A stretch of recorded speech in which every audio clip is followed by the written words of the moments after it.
তো দেখো বন্ধুরা, এটা দেখতে পাচ্ছ বক্সটা কি আছে? এই বক্সটা হচ্ছে জগন্নাথ ধাম দীঘা, মানে পুরীর যে একটা ডুপ্লিকেট একটা ধাম তৈরি হয়েছে সেটা দীঘার, সেইটার থেকে আরও দেখো লেখাটা দেখো আগে, জগন্নাথ ধাম মহাপ্রসাদ, মানে এটা প্রসাদ এসেছে। এখন সবাই বাড়িতে বসে বসে জগন্নাথ ধামের যে প্রসাদ তারা সব বাড়িতে বসে পাওয়া যাচ্ছে। যে আমাদের সরকার এত উন্নত হয়েছে যে আজকাল কোনো ধামে যেতে হবে না, সব ধামের যত প্রসাদ আমরা বাড়িতে বসে গ্রহণ করতে পারবো এবং বাড়িতে বসে পেয়ে যাব। তো আমাদের যে দীঘায় যে পুরীর ডুপ্লিকেট যে মন্দিরটা তৈরি হয়েছে তারই এটা প্রসাদ বাড়িতে বাড়িতে সবাইকে দিচ্ছে। তো আমাদের এখানেও দিয়েছে, আমরা ওটা নিয়ে এসেছি এবং দেখো এখানে কি দিয়েছে। এটা হচ্ছে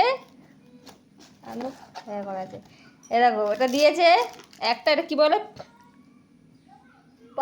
পেয়ারা নাকি পাড়া করে যাই হোক হবে, আমরা সন্দেশ বললাম, এটা সন্দেশা দিয়েছে। আর এর মধ্যে মনে হচ্ছে লাড্ডু আছে। তো সবাইকে একটা করে লাড্ডু দিয়েছে, আমার প্যাকেটটায় 2টো লাড্ডু আছে। যাই হোক একটা লাড্ডু দিয়েছে, আর তার সঙ্গে দিয়েছে একটা ওই মন্দিরের ছবিটা ভালো হয়েছে, সত্যি ছবিটা সুন্দর হয়েছে। বাট এটা দিয়েছে। তো আমি সবাইকে এটাই বলতে চাইছি, যদি তোমরা কেউ এই প্রসাদ না পেয়ে থাকো, তোমরা ওয়েট করো, তোমরা বাড়িতে বসেই ওই মন্দিরের প্রসাদ পেয়ে যাবে। অনেকেই আছে হয়তো ঘুরতে যাবে করে প্ল্যানিং করেছে যে ঘুরতে যাব, দীঘাতে একটা মন্দির হয়েছে জগন্নাথের ডুপ্লিকেট, আমরা ঘুরতে যাব, পুজো দেব। তো আমি বলি তোমাদের ফালতু পয়সা খরচ করে যেতে হবে না, আমাদের সরকার এত উন্নত হয়ে গেছে যে তোমরা সেটা বাড়িতে বসেই পেয়ে যাচ্ছ। তো এর জন্য আমাদের মমতাদিকে অনেক অনেক ধন্যবাদ, যার জন্য আমরা না পয়সা খরচা করে, আজকে আমাদের মতো সাধারণ মানুষ পয়সা খরচা না করে বাড়িতে বসে প্রসাদ খেতে পাচ্ছে। তো এর জন্য অনেক অনেক ধন্যবাদ।